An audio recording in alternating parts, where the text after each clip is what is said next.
todos y bienvenidos a Ecumenus. El día de hoy quiero hablar un poco sobre la filosofía comparada que nos va a ayudar bastante en este desarrollo religioso y teológico que estamos trabajando en este inicio o primer tercio del año del 2026. Y es que hemos estado muy enfrascados en la filosofía o perspectiva occidental, principalmente en la helenística y luego en la latina, que pronto fue convirtiéndose en lo que conocemos como la filosofía francesa alemana. Y quisiera también intentar conectarla con la filosofía oriental. Pero primero que nada tenemos que pensar que esta visión no es un apéndice como tal exótico del cristianismo, sino una de sus columnas vertebrales, ya que sin Oriente no habría teología cristiana tal como la conocemos. Y cuando hablo de Oriente no estoy hablando del lejano Oriente, estoy hablando del Oriente cercano. Estamos hablando de lo que es Turquía e incluso lo que es Israel. De hecho, los grandes concilios que definieron la fe trinitaria y cristológica se celebraron en Nicea, Constantinopla, Éfeso, Calcedonia, lo que son tierras orientales, principalmente en Turquía. Estamos hablando de que Turquía, después de Israel y toda esa región cananea, Palestina, todo evolucionó hacia Asia Menor, o lo que es actualmente Turquía, antes de pasar a lo que fue Italia. Dentro de estos tenemos a los padres capadocios como Atanasio, Juan Crisóstomo, Máximo el Confesor y Gregorio Palamas. Ellos no solo defendieron la ortodoxia frente a las herejías, sino que marcaron la forma de pensar y orar de la Iglesia Universal. Sin embargo, también con el paso de los siglos, las diferencias entre Oriente y Occidente también se hicieron visibles, muy marcadas. La división entre las iglesias orientales y la romana, como ya vimos en capítulos anteriores, fue consumada en el cisma de 1054. Y es que esto no fue un accidente aislado, sino la manifestación de un largo proceso de divergencia teológica, cultural y política. Por eso, cuando hablamos de la teología oriental, no es simplemente repasar doctrinas, sino entrar en un universo espiritual donde todo se ordena hacia un fin: la unión del ser humano con Dios, la divinización, o como ellos le llaman, la teosis. En Occidente solemos pensar la teología como un sistema doctrinal, un conjunto de conceptos que explican la fe. En Oriente, en cambio, la teología es ante todo contemplación. Se hace en el marco de una liturgia, de la oración, de la vida espiritual. Y esto, no se trata de hablar de Dios en abstracto, sino de conocerlo a través de la participación en sus misterios. Por eso en la tradición oriental se repite una frase atribuida a Evagrio Póntico: si eres teólogo, oras de verdad. Si oras de verdad, entonces eres teólogo. La teología entonces no es un ejercicio intelectual separado de la vida, sino que es la expresión de una experiencia transformadora. Y aquí encontramos ya una diferencia radical con la escolástica de Occidente, que siglos después intentaría sistematizar la fe con categorías filosóficas. Porque para el Oriente cristiano, Dios no puede encerrarse en conceptos, solo puede ser conocido en la medida en que se participa de su vida. La liturgia oriental tiene riqueza en sus himnos, en sus íconos, en su incienso, en sus símbolos. Esto no es meramente un accesorio estético, sino que es el espacio donde la teología llega a encarnarse. Cada domingo, cada fiesta, cada celebración, la comunidad proclama con cantos lo que cree. La belleza no es un adorno, sino un camino hacia lo divino. Aquí podríamos citar a Dostoyevsky, que dice: la belleza es la que salvará al mundo. Y pese a que tanto Oriente como Occidente confiesan el mismo dogma trinitario, definido en los concilios de Nicea y Constantinopla, del cual ya hablé y recomiendo mucho el capítulo de la patrística, nos dice que existe un solo Dios que está representado en 3 personas. Y nos presentan maneras de entenderlo que difieren también en matices significativos, porque si volteamos a Occidente, vemos que tras Agustín, la reflexión trinitaria se centró en la unidad de la esencia divina. Agustín utilizó analogías psicológicas, como la memoria, la inteligencia, la voluntad, la personalidad, para mostrar cómo en un único sujeto pues pueden llegar a coexistir tres facultades distintas, que, de todas formas, son inseparables.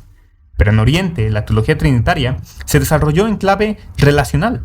Por ejemplo, si hablamos de Basilio, Gregorio de Nacianzo o Gregorio de Niza, quienes eran padres capadocios, pues ellos insistieron en que la unidad de Dios no era posible reducirla a una esencia abstracta, sino que se da en la comunión de tres hipóstasis. Las tres hipóstasis, el Padre, el Hijo y el Espíritu Santo, la primera, segunda y tercera persona, y que existen de una mutua inhabitación, un dinamismo de amor que constituye la vida misma de Dios. Y esto llega a tener consecuencias enormes, porque en Oriente el ser último de Dios no es como tal la esencia, sino la relación con Dios. Dios no es soledad, es la comunión. Y esa comunión es el modelo de lo que está llamado a ser el ser humano, que es una existencia en relación abierta al otro, nunca encerrada en sí misma. Y de ahí que la antropología ortodoxa pues vea o considere que la vida comunitaria de la Iglesia pues tenga que ser un reflejo de la vida trinitaria. Por otro lado, si hablamos de Roma, hablamos del Imperio Romano, es decir, el Occidente, la teología cristiana se centró en la cruz como expiación. Eso es algo que contrasta con el acento de la encarnación como divinización, que fue lo que la ortodoxia propagó. Atanasio de Alejandría, por ejemplo, lo resume en una frase que terminó convirtiéndose en un lema de la ortodoxia o la patrística de ese momento. Dios se hace hombre para que el hombre se hiciera Dios. Y esto no significa que el ser humano se convierta en Dios por naturaleza. Significa que, al asumir nuestra humanidad, el Verbo nos abre la posibilidad de participar de su divinidad. La salvación, en esta perspectiva, no es principalmente un acto jurídico de perdón, sino un proceso ontológico de transformación. El pecado, pues ahora sería visto menos como una culpa heredada, sino como una enfermedad que necesita ser sanada. Y en este caso, pues Cristo es el médico que viene a restaurar en nosotros la imagen de Dios desfigurada por esta enfermedad, por este pecado. De aquí nace la doctrina de la teosis. El fin último del ser humano no es simplemente evitar el infierno o alcanzar el cielo como lugar, sino participar plenamente en la vida de Dios. Porque si nada más nos estamos preocupando por alcanzar el infierno, por alcanzar el cielo, por evitar uno u otro, por no pensar en esas consecuencias, estamos pensando mucho en el terreno de lo material, en el terreno de lo humano, en los premios, recompensas y castigos. Y no se trata de eso, se trata de trascender a la vida. Esta divinización entonces inicia gracias a que aceptamos a Cristo. Se inicia en el bautismo, se alimenta en la Eucaristía, se fortalece en la oración y alcanza su plenitud en esta visión beatífica. Por eso es que el cristianismo ortodoxo ha desarrollado una sensibilidad especial hacia el Espíritu Santo, cosa que contrasta con lo que ocurre en el lado occidental. El catolicismo romano, que durante siglos utiliza la reflexión neumatológica, es decir, del neuma, del alma, pues este alma, este neuma o este Espíritu Santo, que en algún momento fue llamado fantasma santo, quedó más en segundo plano. En la ortodoxia oriental, el espíritu ocupa un lugar central en la vida litúrgica y espiritual. Y es por esto que surge una de las diferencias más conocidas, la famosa disputa del filioque, porque la Iglesia occidental añadió al credo que el espíritu procede del Padre y del Hijo. Pero el Oriente, la Iglesia de Oriente, mantuvo la fórmula original: procede del Padre. Nunca asume que proceda del Hijo, pero en Occidente sí se piensa que el Espíritu tanto es expirado por el Padre como por el Hijo. Y esto es una gran división que ha causado, que fue una de las fracturas que llevó al gran cisma de 1054, pero pues más allá de esta controversia histórica, tenemos que analizarlo a través del trasfondo teológico, no solamente el trasfondo de entendimiento o de que un lado quiso agregarle esta frase y el otro no, porque para los ortodoxos el Padre en este caso es la fuente única de la divinidad y el Espíritu, como don del Padre, es el que mantiene su carácter propio y no lo reducen a una función del Hijo. Y en ese sentido, la experiencia espiritual también cambia. El Espíritu es quien vivifica, quien deifica y quien transforma, en este caso, al creyente en un templo de Dios. En la práctica ascética, por ejemplo, el monje busca la oración continua. El célebre Señor Jesucristo, Hijo de Dios, ten piedad de mí, que yo soy pecador. Y es una forma o un medio para entrar en el silencio del corazón donde el Espíritu habita y conduce a la luz divina. Es algo muy interesante cuando lo analizamos desde esta perspectiva, porque pues sí, entendemos, nos da este entendimiento de cómo el Espíritu llega a habitar en nosotros. El ser humano pues fue creado a imagen y semejanza de Dios, y la imagen permanece incluso después del pecado. Pero habrá que también analizar un poco más el Génesis, porque nunca se dice que hay una transformación morfológica entre cuando se está en el Edén como cuando es expulsado del Edén. Por eso se asume que esa imagen pues se mantiene, ¿no? No se diferencia. Y en este caso el camino espiritual consiste en restaurar esta semejanza mediante la gracia y la cooperación humana. Y aquí encontramos otra diferencia notable con Occidente, porque mientras que la teología latina subraya la herencia del pecado original como la culpa, los ortodoxos hablan más bien de una corrupción, de una herida que debilita la libertad. Por eso es que hay un acento que no está tanto en la justificación jurídica, sino en la sanación y la transformación. Y esa transformación se puede dar gracias a la vida ascética, al ayuno, a la oración del corazón, que no son desprecios del cuerpo, sino medios para liberar al hombre de sus pasiones y hacerlo capaz de recibir la gracia. El ideal del monje, tanto en Oriente como en Occidente, es entenderse como una anticipación de la vida futura, pero en Oriente se marca aún más el deseo de una existencia dedicada enteramente a la comunidad con Dios. En la visión oriental, en este caso, la escatología pues no debe verse o no debe entenderse como un futuro lejano, sino una realidad ya presente. Lo ven en la liturgia. Cada Eucaristía es una entrada anticipada en ese banquete celestial.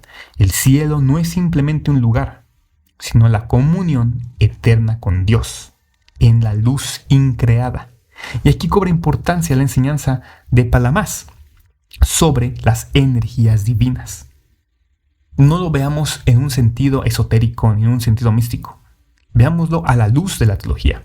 Dios, en su esencia, es inaccesible, pero se comunica a través de estas energías que son participables.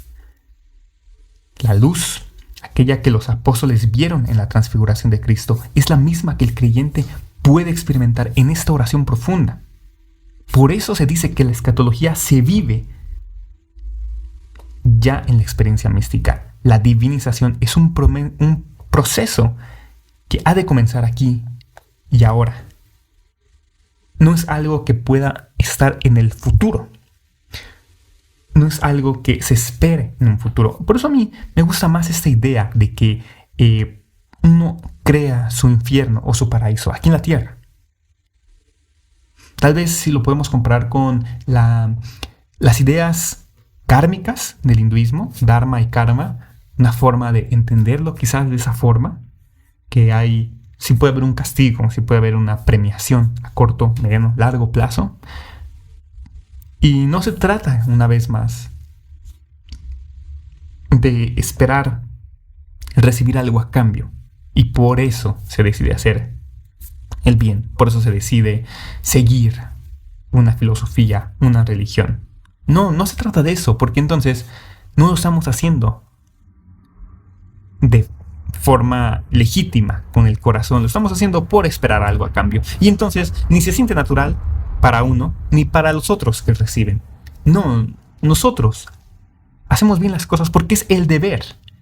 Y lo que surja después son meras consecuencias secundarias que no deberían impactarnos en nuestro día a día.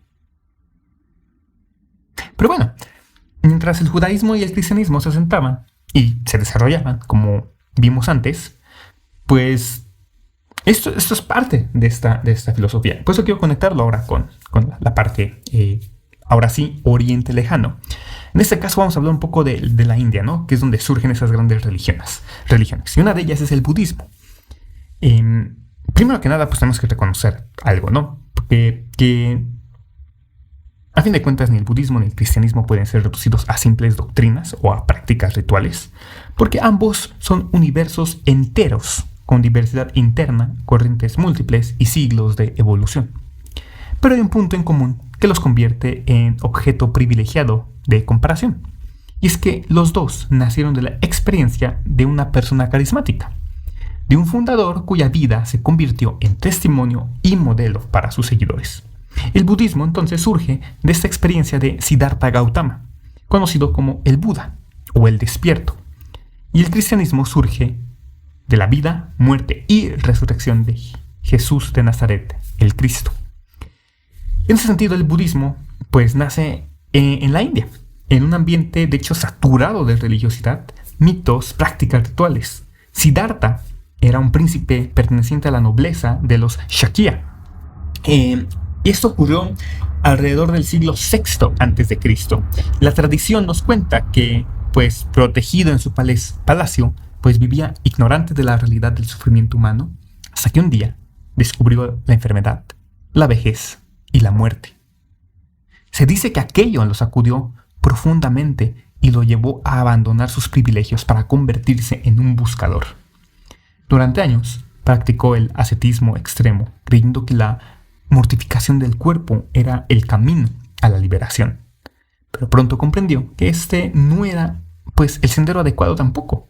Abandonó los extremos del lujo y también los extremos del ascetismo para encontrar lo que llamó el camino medio.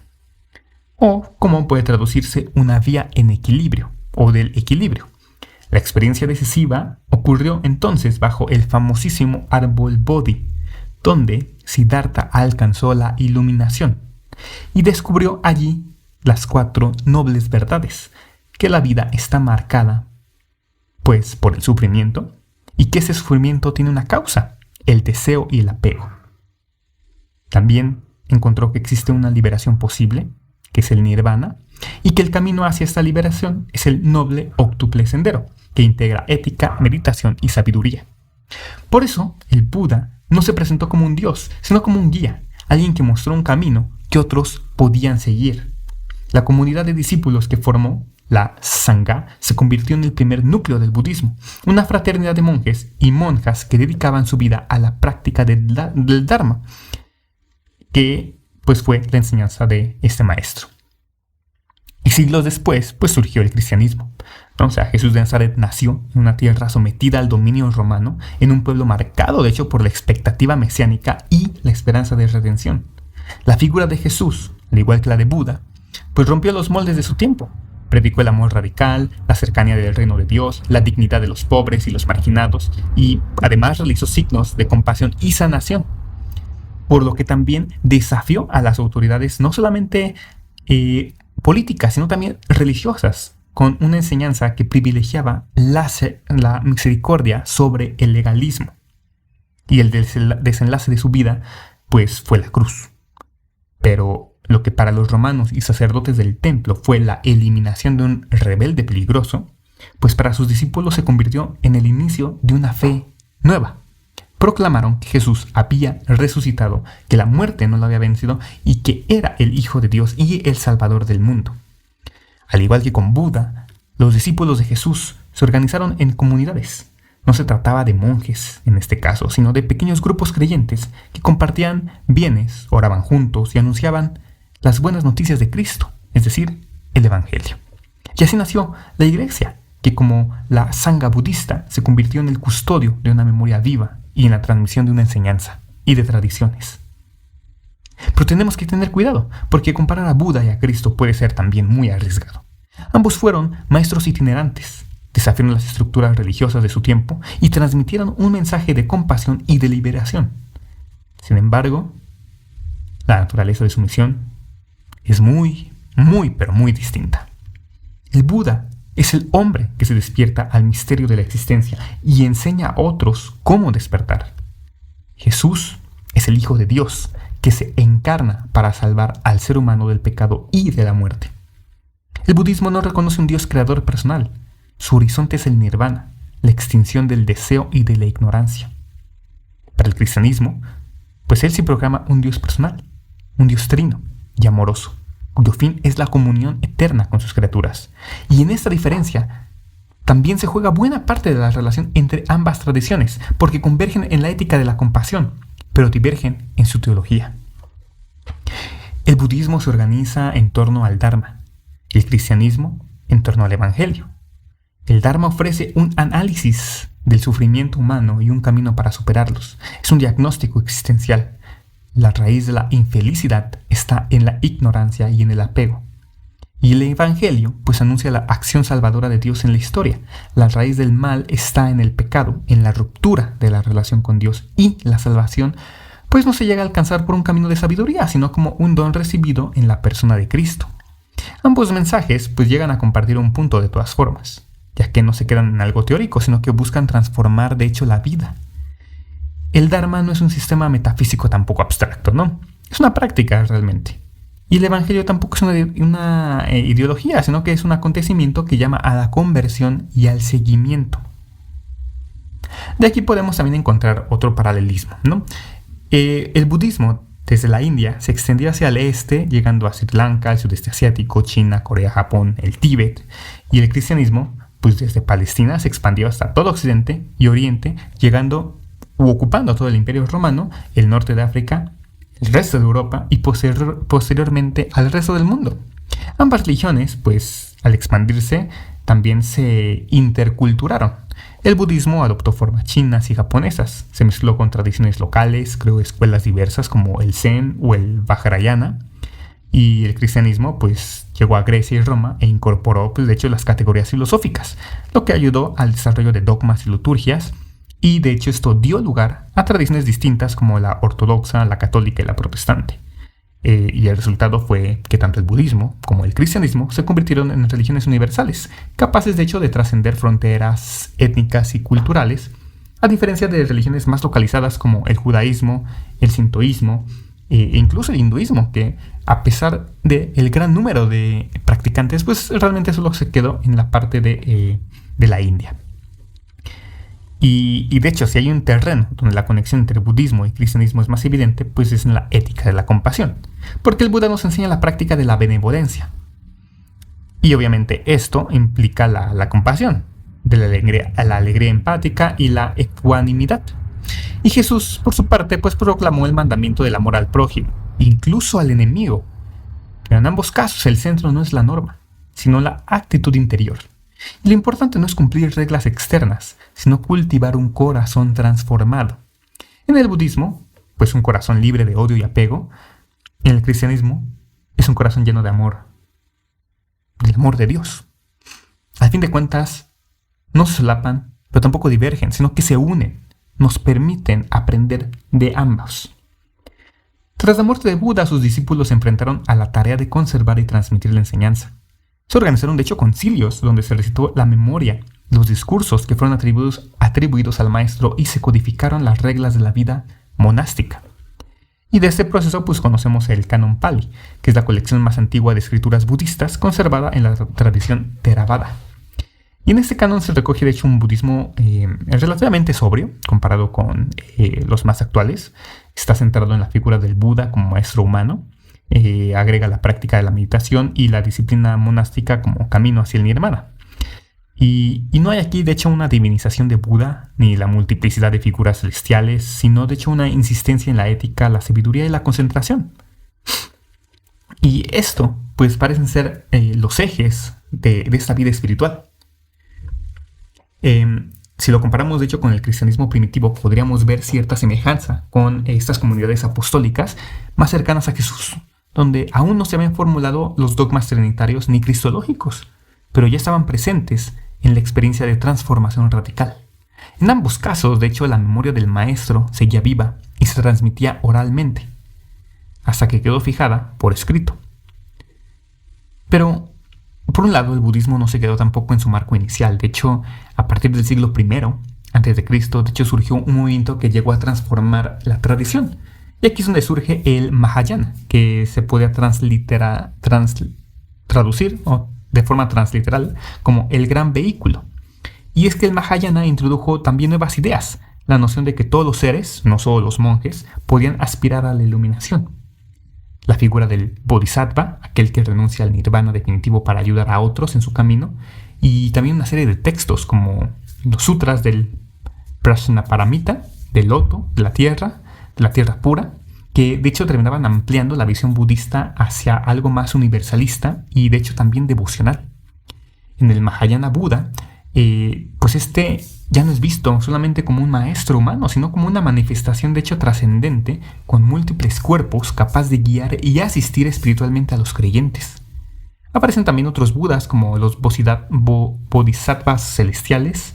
En estos pues hay nombres como el Amitabha, Avalokiteshvara o Manjusri, que encarnan distintas virtudes. También encontramos un contraste interesante con el cristianismo, porque en cierto modo el Mahayana hizo con el budismo lo que la teología cristiana hizo con Jesús, lo elevó a una dimensión trascendente y cósmica. El Jesús histórico se convierte en el Cristo de la fe, Señor resucitado y glorificado, al que se confiesa como Dios verdadero de Dios verdadero. El Buda histórico se convirtió en una manifestación de la verdad última, presente en múltiples formas.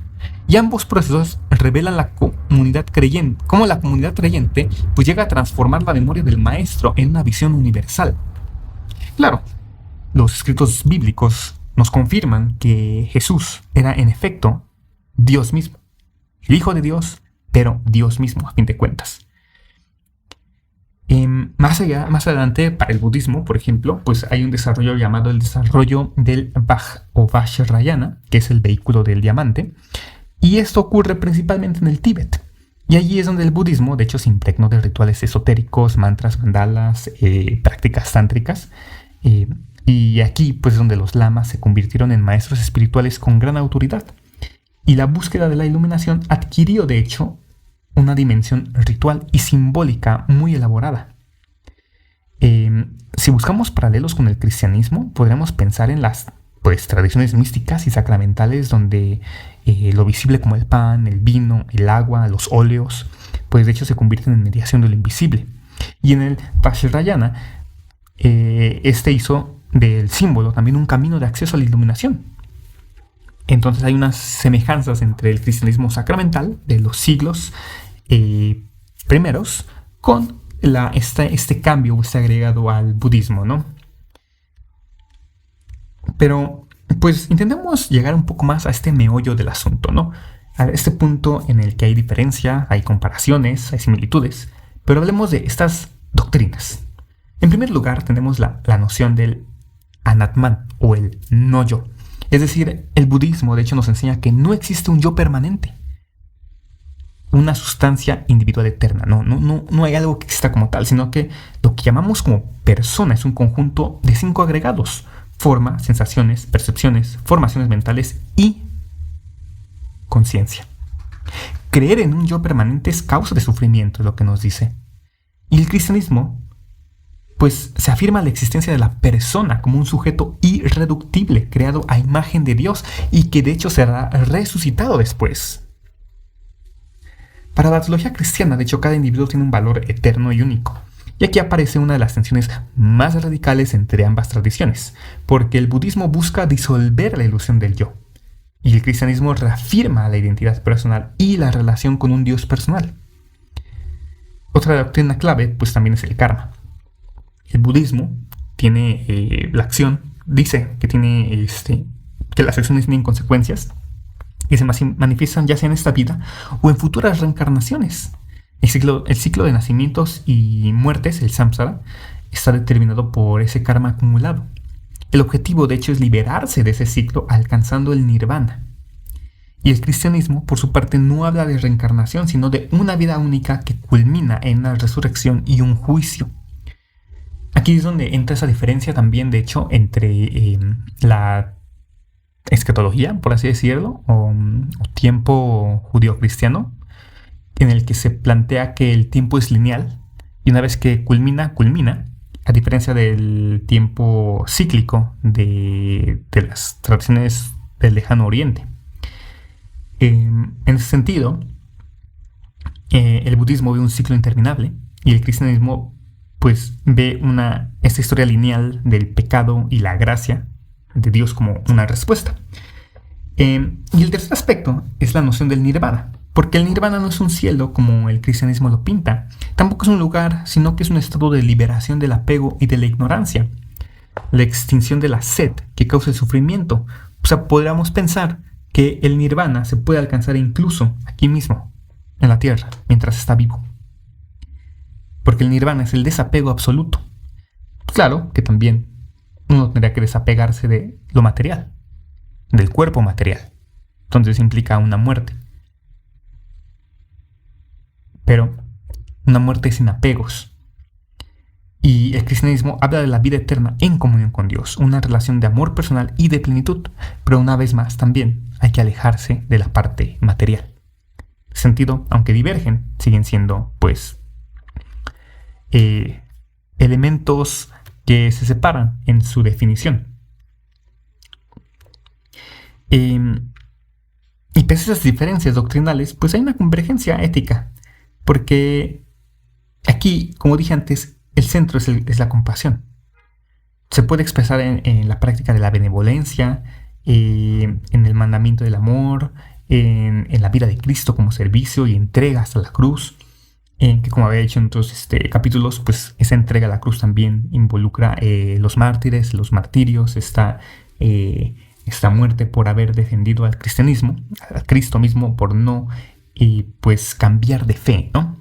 Entonces, pues insiste en la transformación interior como una condición para la acción ética, porque no basta con actos externos tampoco, sino esa disposición del corazón, de el actuar porque es el deber, porque es lo que el corazón manda, no porque queremos o estamos esperando una recompensa. Y al final, ambos, tanto budismo como cristianismo, reconocen la importancia de la comunidad. Se habla del Sangha, del tercer refugio junto con Buda, del Dharma. El cristianismo habla de la iglesia, cuerpo de Cristo y comunidad de creyentes. Y en ambos casos, la vida espiritual no es un viaje solitario, sino un camino compartido donde las fraternidades sostienen al discípulo. Y si hubo, cuándo fue y cómo ocurrió. Porque aunque hoy nos parece natural pensar en un diálogo budista-cristiano, pues de hecho durante muchos siglos el contacto fue mínimo e incluso indirecto. Y lo peor es que también marcado por la incomprensión. La historia de estos encuentros, de hecho, la podríamos dividir en varias etapas, ¿no? Los contactos antiguos, los misioneros medievales, encuentros de la modernidad y finalmente, ahora sí, el diálogo interreligioso del siglo XX a la fecha, ¿no? Entonces, durante los primeros siglos del cristianismo, el Imperio Romano y la India, de hecho, sí tenían relaciones comerciales a través de rutas marítimas y terrestres, y es posible que ciertas ideas budistas llegaran al Mediterráneo a través de la ruta de la seda. Aunque las pruebas de hecho no son concluyentes, También hay otros estudios que han sugerido paralelismos entre enseñanzas de Jesús y las máximas budistas, lo cual también ha alimentado una hipótesis que habla de influencias directas. Otros también, de hecho, hablan de cómo Jesús pudo haberse ido a estudiar el budismo durante los años en que no predicó, los años en el que no se hablan los evangelios, ¿no? Sin embargo, la mayoría de los historiadores consideran que no hay evidencia sólida de un contacto directo entre Jesús y el budismo. Lo más plausible es que sean coincidencias éticas, como el amor al prójimo, la humildad o la compasión. Y esto se debe tal vez a convergencias universales de la sabiduría humana. Lo que sí sabemos es que en el siglo VII ya había comunidades cristianas en Asia Central y China, especialmente gracias a la misión de la Iglesia del Oriente, los llamados nestorianos. Y en el famoso monumento de Xi'an del año 781 se relata la llegada de misioneros cristianos a la corte de China en el 635. Y allí convivieron con budistas y taoístas, aunque las interacciones doctrinales de hecho también fueron limitadas porque no se han encontrado registros de que haya habido una comunión o comunicación de diálogo. En la Edad Media el contacto se intensificó gracias a los viajes de exploradores y misioneros. En este caso pues tenemos a Marco Polo en el siglo XVIII, quienes narraron lo que vieron del budismo en sus viajes por Asia. También los misioneros franciscanos y dominicos enviados por el Papa a Mongolia y China tuvieron ocasión de conocer monasterios budistas. Y los relatos de la época muestran también fascinación y a la vez desconcierto por esta religión. Algunos monjes de hecho describían a los budistas como ídolos o supersticiosos, sin captar de hecho la riqueza de su filosofía. Otros en cambio sí quedaron impresionados por la disciplina, la vida comunitaria y la ética. Hubo intentos de hecho de encontrar puntos de contacto, pero en general predominó una visión de extrañeza entre ambos. Y el gran giro vino, de hecho, con las misiones jesuitas en los siglos XVI y XVII. Ahí tenemos a Francisco Javier en Japón o Matteo Ricci en China, quienes marcaron pues algo que podría llamarse un hito entre el cristianismo y la tradición oriental, ya que Francisco Javier quedó impactado por la religiosidad japonesa y trató de dialogar con monjes budistas. De hecho, reconoció su inteligencia, pero también criticó lo que veía como una falta de una idea del Dios personal. Matteo Ricci en China buscó un camino de inculturación o interculturación. Aprendió el idioma, vistió como erudito confuciano y dialogó con sabios locales. Y si bien su atención se centró más en el confucianismo, pues también estuvo en contacto con el budismo, ya que lo veía como algo, pues llegó a pesar de todo, pues sí llegó a considerarlo supersticioso, ¿no? Por eso es que quizás se centró más en el confucianismo, que más que una religión era más una filosofía del orden. Pero al final de cuentas, estos misioneros inauguraron un estilo de encuentro que combinaba admiración crítica y deseo de traducir el cristianismo en categorías comprensibles para los orientales. Más adelante, con el colonialismo europeo en Asia, el contacto pues se terminó haciéndose más intenso, aunque muchas veces desde una relación de poder desigual. Sin embargo, también fue la época en que Occidente redescubrió el budismo como tradición filosófica y espiritual. Aquí ya hablamos del siglo XIX, porque gracias a la traducción de los textos Pali y sánscritos, académicos europeos comenzaron a estudiar el budismo con seriedad. Aquí hablamos de filósofos como Schopenhauer, quienes encontraron en el budismo una resonancia con su visión pesimista de la existencia. Y al mismo tiempo, otros misioneros cristianos en Asia empezaron a valorar el budismo de otra manera. Reconocían su profundidad ética y meditativa, aunque seguían viéndolo como incompleto sin Cristo. Aquí en eso estoy de acuerdo, en ese sentido. No es algo que tengamos que rechazar por completo, sino que, al contrario, es algo que nos permite, complementa nuestra vida. Y el gran cambio, de hecho, se produce en el siglo XX con el avance, de hecho, de la globalización. El exilio del budismo tibetano tras la invasión china y el auge de movimientos espirituales en Occidente, pues provoca que el budismo y el cristianismo ahora sí se encuentren en un plano más directo y, gracias a Dios, con gran respeto. En esto, pues tenemos el Concilio Vaticano II, allá por el 1962, donde la Iglesia Católica declaró el documento Nostra Aetate, que no rechaza nada de lo que en otras religiones hay de verdadero y santo. Y el budismo fue mencionado explícitamente como una tradición que enseña caminos para superar el sufrimiento. Desde entonces se multiplicaron los encuentros interreligiosos. El Dalai Lama y Juan Pablo II, de hecho, se reunieron en Asís para rezar por la paz en 1986. Monjes trapenses como Thomas Merton dialogaron con Maestro Zen, descubriendo afinidades en la práctica de la contemplación. También el diálogo budista cristiano se convirtió en un campo fértil para la teología y la espiritualidad contemporánea. Por lo que hoy en día muchos cristianos de hecho practican técnicas de meditación budista como el Zen o la atención plena, que conocemos como el mindfulness, pero sin abandonar su fe. Al mismo tiempo, también hay budistas que han mostrado interés por la figura de Cristo como un gran maestro de compasión. Y esto no significa sincretizar las religiones, sino dialogar, donde cada tradición, de hecho, llegue a enriquecerse con la otra, desde sus perspectivas, desde su propia fe. Por eso, desde la fe cristiana, nosotros no tenemos que rechazar esas otras creencias, sino ver qué nos puede ayudar a aprender en nuestro día a día. El cristianismo, por eso, ofrece al budismo una visión personal de lo divino y una esperanza histórica. Y el budismo ofrece la pedagogía del silencio, de la atención plena y de la compasión universal. Y para finalizar esto, pues quizás quisiera también tratar un punto delicado, ¿no? Que es el diálogo teológico. Porque al fin de cuentas, ¿qué dicen realmente estas religiones sobre la naturaleza última de la realidad? Sobre el ser humano, sobre la salvación. ¿Y dónde se encuentran? ¿O dónde se distancian? ¿Cómo están sus visiones? Es un punto delicado porque siempre tratar de los temas religiosos, de las cuestiones de fe, de las creencias de las personas, pues nos mueve mucho, ¿no? Toca partes muy intensas, muy profundas de nuestro ser. Entonces, vamos a ir por partes, ¿no? Porque la primera diferencia, y quizás la más fundamental, es la concepción de lo divino. El cristianismo es una religión teísta, lo que quiere decir que está centrada en un Dios. Y ese Dios es personal. Es el creador del universo, providente y amoroso. Este Dios no es solo trascendente, sino también cercano. Y es que entra en relación con los seres humanos, escucha sus oraciones y se encarna en Cristo. El budismo, en cambio, no postula un Dios creador ni un ser supremo personal. Su preocupación es más bien existencial, como es en la cuestión o el planteamiento es cómo superar el sufrimiento. El Buda nunca negó ni afirmó la existencia de un Dios. Simplemente consideró que esa cuestión no conducía a la liberación. Porque para el budismo lo decisivo no es crear un ser divino, sino practicar el camino que lleva a la iluminación. Pero el budismo Mahayana sí desarrolló nociones de lo absoluto que pueden sonar a veces cercanas a la idea de Dios. El vacío, entendido no como nada, sino como plenitud dinámica de la realidad, o el Dharmakaya, que es el cuerpo de la verdad, que impregna todo. Entonces, pues en ese sentido hay algunos teólogos cristianos contemporáneos que han visto, de hecho, una oportunidad aquí para hacer esta dialéctica.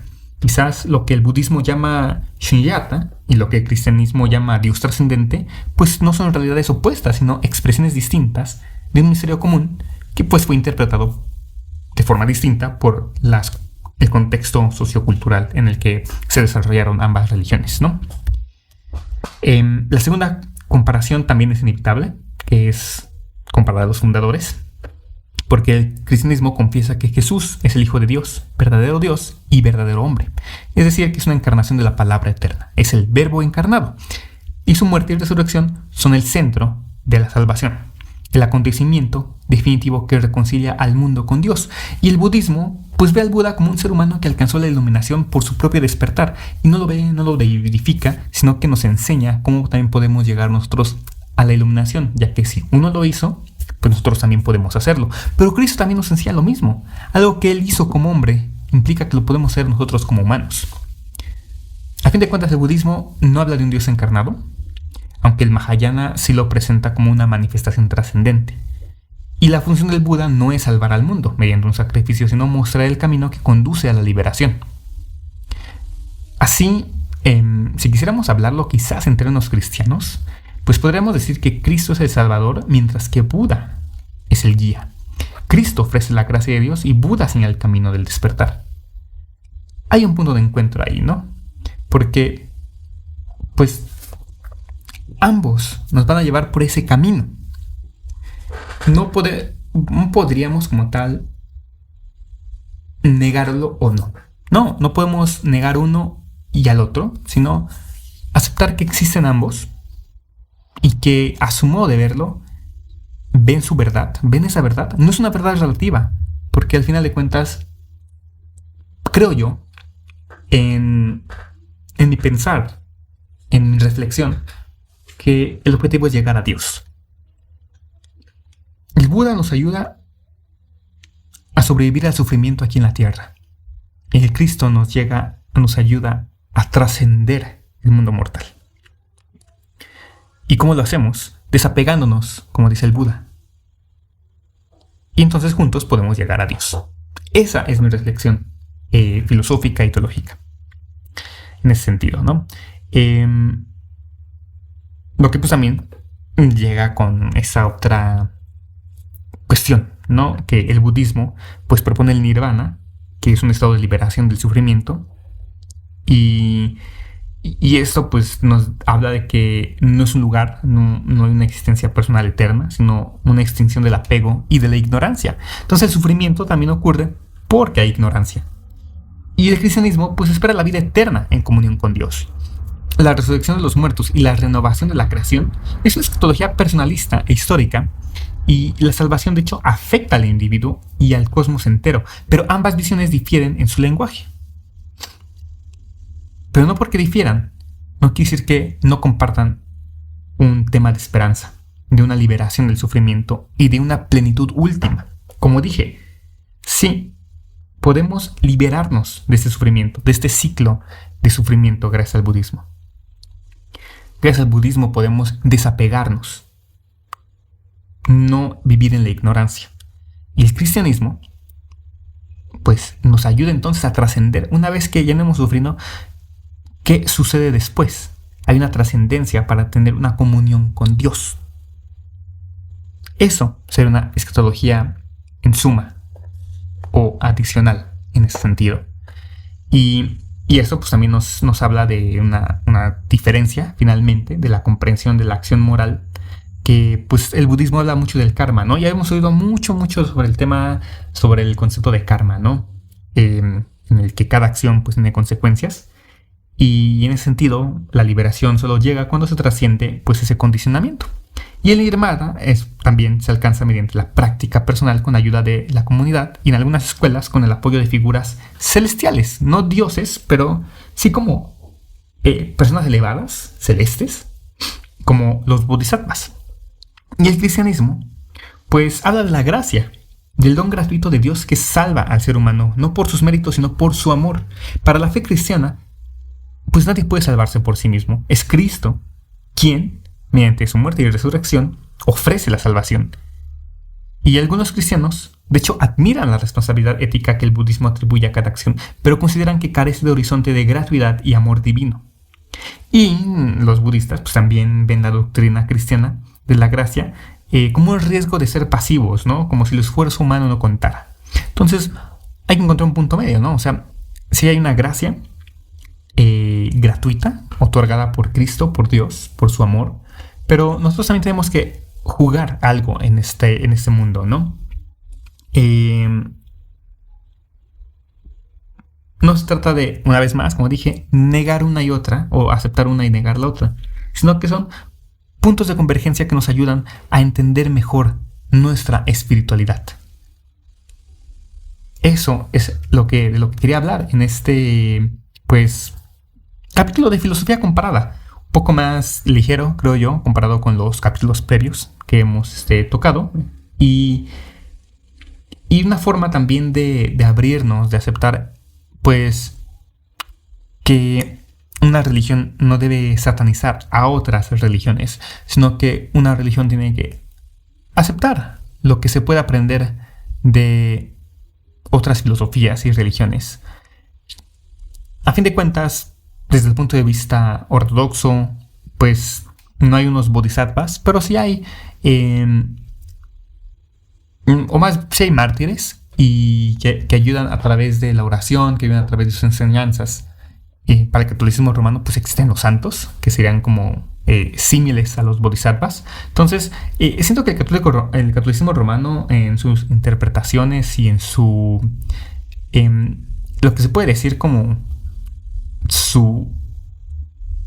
no su liturgia, pero tal vez su teología, en su credo más propio, más único, pues llega a sincretizar muchas de las culturas por las que ha pasado, y eso provoca incluso que hay puntos en los que el cristianismo católico romano sí se asemeje al budismo, ¿no? Como vimos también al principio del capítulo, en la ortodoxia, pues sí, también se habla mucho de la contemplación, mucho de esta divinización, de esta teosis, ¿no? De alcanzar esto, que es casi como alcanzar la iluminación, por otro lado, ¿no? Un punto comparativo. Entonces sí, son puntos que llegan a compararse, puntos que no deberían negarse, puntos que pueden, de hecho, ayudar nuestra comprensión y nuestra práctica de seguir a Cristo. Eso fue, de mi parte, filosofía comparada, y nos vemos o escuchamos en el siguiente capítulo de Ecumenos. Hasta la próxima.